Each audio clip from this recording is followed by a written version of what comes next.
Good evening and welcome to Sunset News this Monday evening. As always, we bring you news, community stories, economics, weather and sports. I am Glenora Shipura. And I am Micheline Navatises. It's great to have you on the show. Thanks, Glenn. We're getting into the news tonight on Friday at about 12:30 a.m.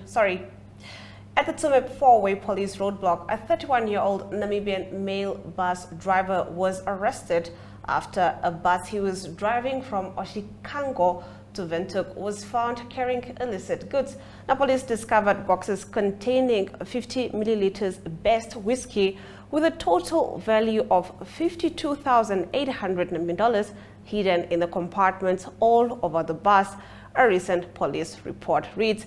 Furthermore, another male suspect was arrested at the same place when the bus he was driving was searched and thousands of boxes of Yes cigarettes and 50 milliliters of best whiskey with a total value of $128,700 Namibian were found hidden in the bus. Both suspects will appear at the Tsumeb Magistrates Court on Monday. In another crime incident in the Oshikoto region, police arrested a 45-year-old suspect after being found in possession of illegal fuels and failed to provide proof of purchase. It is alleged that the driver of a white Toyota twin-cab pickup motor vehicle with Ondangwa registration was driving through the village after diverting and avoiding passing through Okatope police roadblock on B1 road between Ondangwa and Omuthia. The suspect was driving from Ondangwa to Omuthia direction going to Onakali village. The suspect was found in possession of 45 times 25 liters containers of diesel fuel, 1 times 20 liters container of diesel, 5 times 5 liter containers of diesel, and 1 times 20 liter empty container, all valued at $25,307 Namibian, police say. The suspect appeared before the Ondangwa Magistrate Court on Monday. Wow. I think this is a new form of crime where they're smuggling in illegal goods into the country. What is this? Like, it's yes, I separate think so. incidences with similar crimes. I think so, and it's common, especially with the Yes cigarettes and the best whiskies. It's common that illicit goods are being smuggled in the northern area because they have easy access to it. That's why you've seen most of these cases are just up in the north. Yeah, and I've heard but I've heard stories of people traveling, I guess, across the Angolan border to go get fuel there, and then they travel back with it, and then they start selling it. But it's stories that we hear. We don't know if it's actually happening, but now there's these cases of people actually caught with this, so it's a matter of concern, I'm guessing. And I think it's also the economy is coming at us hard, so people are just trying to make $1 out of 50 cents. I hear you. Now, getting to our next story, the Blood Transfusion Service of Namibia has revealed that it is experiencing critically low blood stocks, the lowest the reserves have been over 4 years. The state of the nation's blood stocks is significantly low, and NAM-BTS urgently calls on Namibians to give blood to help meet the heightened demand. Blood usage increased rapidly during the weeks leading up to December, while blood collection figures were relatively below par due to public holidays observed during the festive season, a press statement released on Friday revealed. According to NAM-BTS, trauma accidents, scheduled operations, and patients with illnesses have caused the severe need for the staggering amount of blood that was used during December. We are experiencing a high demand for blood from hospitals across the country. The nation's blood stocks are extremely strained, compelling our appeal for increased blood donations in aid of those who may need transfusions during this period. There is enough blood in stock for approximately 2 days, which is a great cause of concern. As Namibians are returning to school and work, we urge them to please donate blood as soon as possible at their nearest blood collection clinic, said Titus Shivute, NAM-BTS Supervisor, Marketing and Donor Relations. Now, NAM-BTS implored the public to donate blood when possible to ensure that blood is available for patients who need transfusions as a medical intervention to potentially help save their lives. With only 1.2% of the Namibian population donating blood annually, NAM-BTS needs the assistance of more Namibians of all blood types to donate blood regularly this year to avoid a situation where patients are unable to receive transfusions. NAM-BTS needs all Namibians, active donors, labs, donors, and potential donors to bolster the national blood stocks, the statement added. I do get the campaigns. I have donated a few years back, but I'm not a regular donator. I know people that donate on a regular to help with the blood stocks. What is your plea on this? Would you say we need to go, everybody hold hands and go donate blood? Yes, speaking from a personal experience, I think it is really important for us to try and donate on a daily basis if we can. If you haven't in such a long time like you, yes, so at least twice or thrice a year is sufficient, because that percentage is very low. 1.2% for the whole Namibian population is very low, and I think we take it as a joke when NAM-BTS comes forth and says we literally only have 2 days of blood in stock. I recently had a cousin who passed away, may his soul rest in peace, who had an illness where his blood was literally drying out, if I can put it that way. So he needed blood every 2 to 3 hours daily, just on one person. So you can imagine that NAM-BTS is actually not exaggerating when they are saying we are in dire need of blood donors. I don't think people actually understand that we actually need blood, and that's why there's all these campaigns. You see them in malls, you see them in schools, sometimes even at organizations, and it's because it's actually a need in the medical sphere, in terms of hospitals and so forth. I'm going to go back to donating. Hopefully I can start committing to 3 times a year. What's your blood type? I'm not so sure. Is it I'm not so sure. If you're O+, then you can donate to every other blood type. Really? Yes, so you have blood. I need to make sure. Yes, I need to make sure, because it's been a long time, and also I'm afraid of needles, so that's another story for another day. Moving on to our third story. Landscape scale conservation is a holistic approach to landscape management, aiming to reconcile the competing objectives of nature conservation and economic activities across a given landscape. This helps to secure wildlife movements, implement conservation measures, encourage socio-economic development, and manage wildlife conflict. This is according to the 2022 State of Community Conservation in Namibia report. Landscape level conservation is particularly important in Namibia. With the country mainly arid to semi-arid, wildlife requires a much larger area in which to migrate in response to rainfall patterns and excess grazing. It said that Namibia's national protected area covers 16.9% of the country, with communal conservancies and community forests covering an additional 22.2%. Together, parks and community conservation areas greatly expand the area under sustainable management, with a total of 40% of Namibia under some form of natural resource management.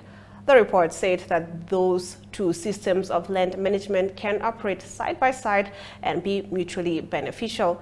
Community lands can secure wildlife corridors, link national parks, while neighboring communities can benefit from their association with parks through benefits like tourism concessions and better managed wildlife populations.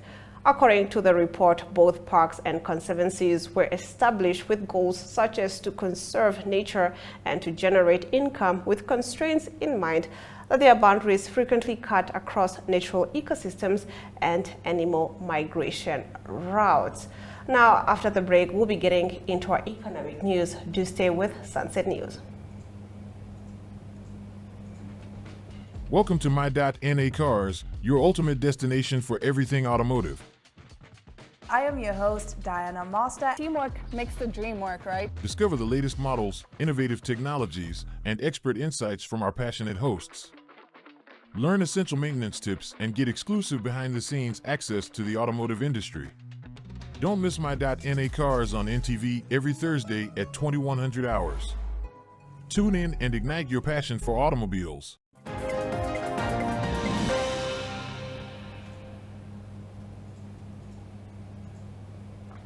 Getting into our Market Watch contribution, Shell Namibia Upstream BV has decided not to exercise the remaining option available under the contract for the offshore drilling rig Deep Sea Bolster for work in Namibia. This decision follows Shell Namibia's Upstream BV's entry into a $1.7 billion Namibian contract extension for the oil rig spanning from December 2023 to June 2024, but choosing not to pursue the additional option of 6 months. The Deep Sea Bolster will be available from June 2024, and the company continues its ongoing dialogue with potential customers in the West African region and harsh environment markets. The rig has maintained outstanding performance, with the crews demonstrating the superior capabilities and efficiencies of a harsh environment semi-submersible operating in a challenging region through the winter season. The company has established itself in Namibia with 2 premium semi-submersible rigs in operations and is confident its rigs are the right solution for this market long term, said rig owner Northern Ocean. The Deep Sea Bolster transited from Norway to Namibia in December 2022 and commenced drilling exploration and appraisal wells in the Orange Basin. The Bolster rig is managed by Odjefel Drilling following an agreement with Northern Ocean in December 2021. Shell has made 4 significant discoveries in Namibia to date: Graf, Lalona, Lesedi and Jonker. Namibia is optimistic about the future economic prospects of the country following the discovery of the oil by Qatar Energy, Shell and Total Energies in the Orange Basin, offshore Namibia. According to government estimates, the Shell and Total Energies discoveries could generate annual taxes and royalties ranging from 60 billion to 95 billion Namibian dollars, with the potential to create 3,600 jobs at the peak of production. Now, those are big numbers. Yes. Looking at the employment rate. Yes, the Fingers employment crossed. rate and what they can also generate in the country's economy. Those are really big numbers.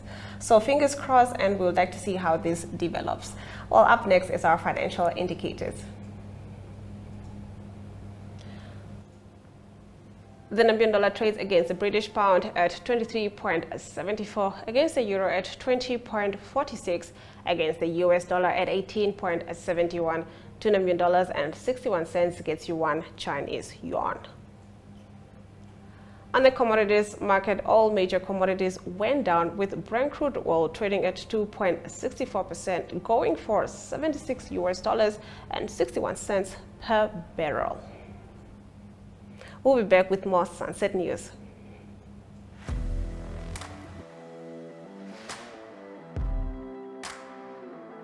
Hello and welcome to today's Sports Rep Show. I am your host, Jesse Jackson Kauraika.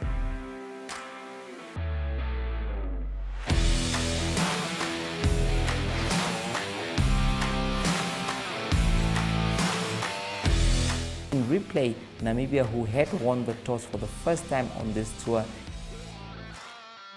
Good day everyone, time for international sports news, starting off with tennis news, both on the WTA for women's and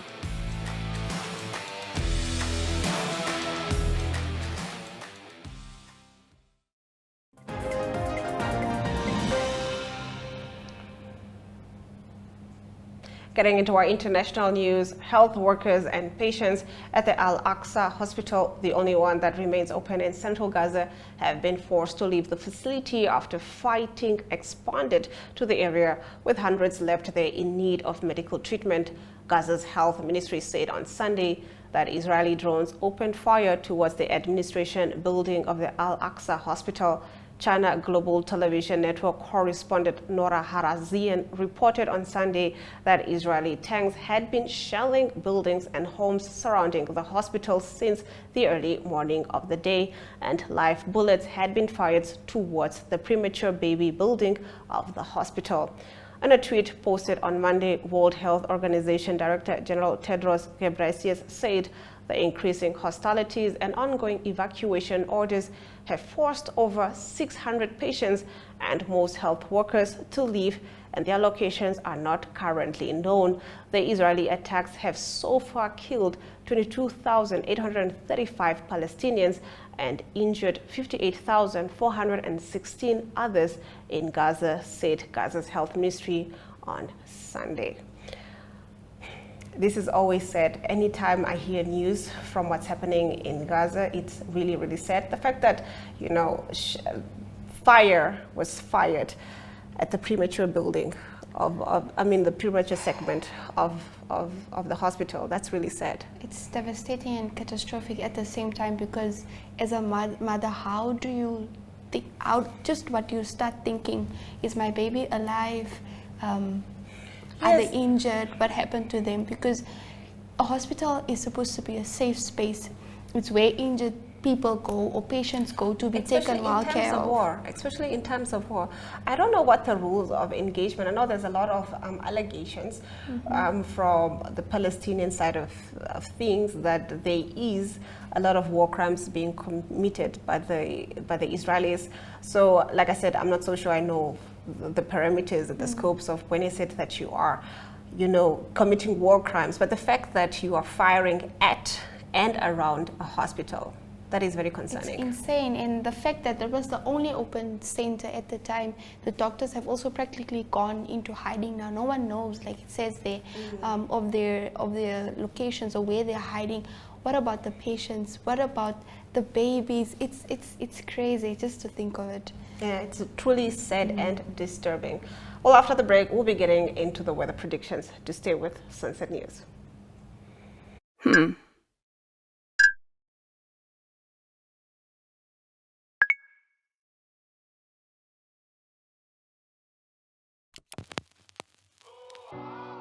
eTicket, your online ticket solution for events and event marketing, bringing you ease of mind and making sure that your event gets out there.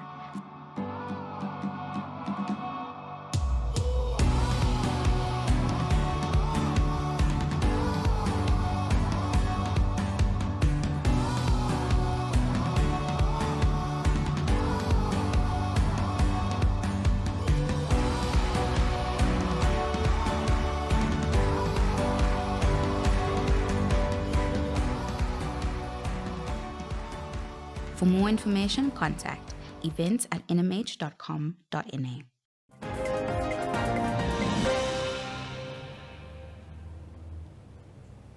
Let's take a look at our weather predictions. Katimambulelo can expect some showers with a minimum of 19 degrees Celsius and a maximum of 32 degrees Celsius. Oshakati can also expect some showers with a minimum of 22 degrees Celsius and a maximum of 27 degrees Celsius. Along in the east, Copperbelt will also be expecting some showers with a minimum of 22 degrees Celsius. Moving on to the coast, Henties Bay can expect a minimum of 18 degrees Celsius and a maximum of 20 degrees Celsius with partly cloudy conditions. Rehoboth can expect a minimum of 19 degrees Celsius and a maximum of 33 degrees Celsius, also with partly cloudy conditions. We'll now head over to the sports desk with Brian Munango.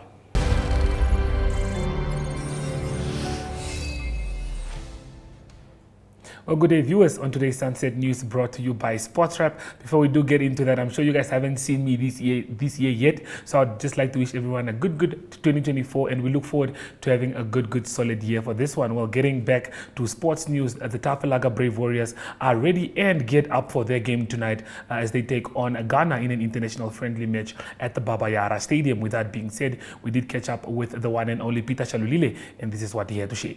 There is Ghana tomorrow for a friendly encounter. How has the camp in Ghana helped you understand the playing style of the team and what we can expect of them tomorrow? So far so good. Atmosphere is awesome. Hot, but getting used to this weather because we're going to Ivory Coast. As you can see, we have been putting in the work. You know, that's the playing style of the team is so phenomenal. The way we want to approach this game tomorrow is It's more of a going out there and doing what we trained at, and doing exactly what the coach wants, and and just make sure that we get a good result in the match. Okay, how crucial is this friendly encounter in preparing for the challenge that is AFCON? Well, remember, you're preparing to go into a tournament that's being played after 5 days. So the momentum needs to start already. If you can get a good result or something out of this game, and the coach is happy with how we played, because how you train is how you play, and if everything is met, then we basically ready for it. Well, Danny Jordan, SAFA president, met with the players of South Africa yesterday to discuss the memorandum of agreement. With that being said, this was discussed in the contract. I'm here to make sure that every box has been ticked, there is nothing outstanding, and that everything is in place for them to focus on football, deliver on football, and give us the kind of performances that will make the nation to take a deep breath and say, we have a team. We have to get the team to focus, we have to clear everything, and if they win, they get 7 million. If they lose, they get nothing. We want the team to focus and to perform. We have, over a period of time, settled this team, and we don't want to waste time on discussing unnecessary stuff.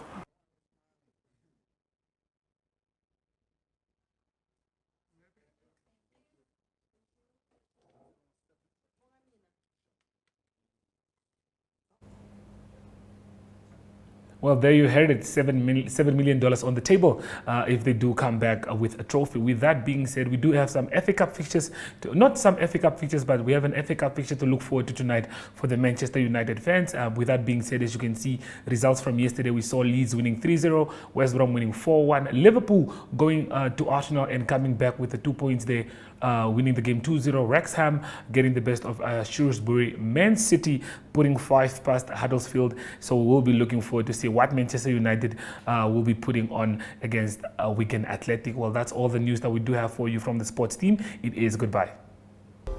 Neo Paints has established a 67-year Namibian legacy, creating personalized paint solutions that blend quality and innovation for the Namibian people. We pride ourselves in being a 100% Namibian-owned company, investing in our country and our people by employing and empowering true Namibians. With every brushstroke, Neo Paints commits to our quality guarantee and always delivering a coat of excellence. At Neo Paints, we always stay true to our country. We are as Namibian as you.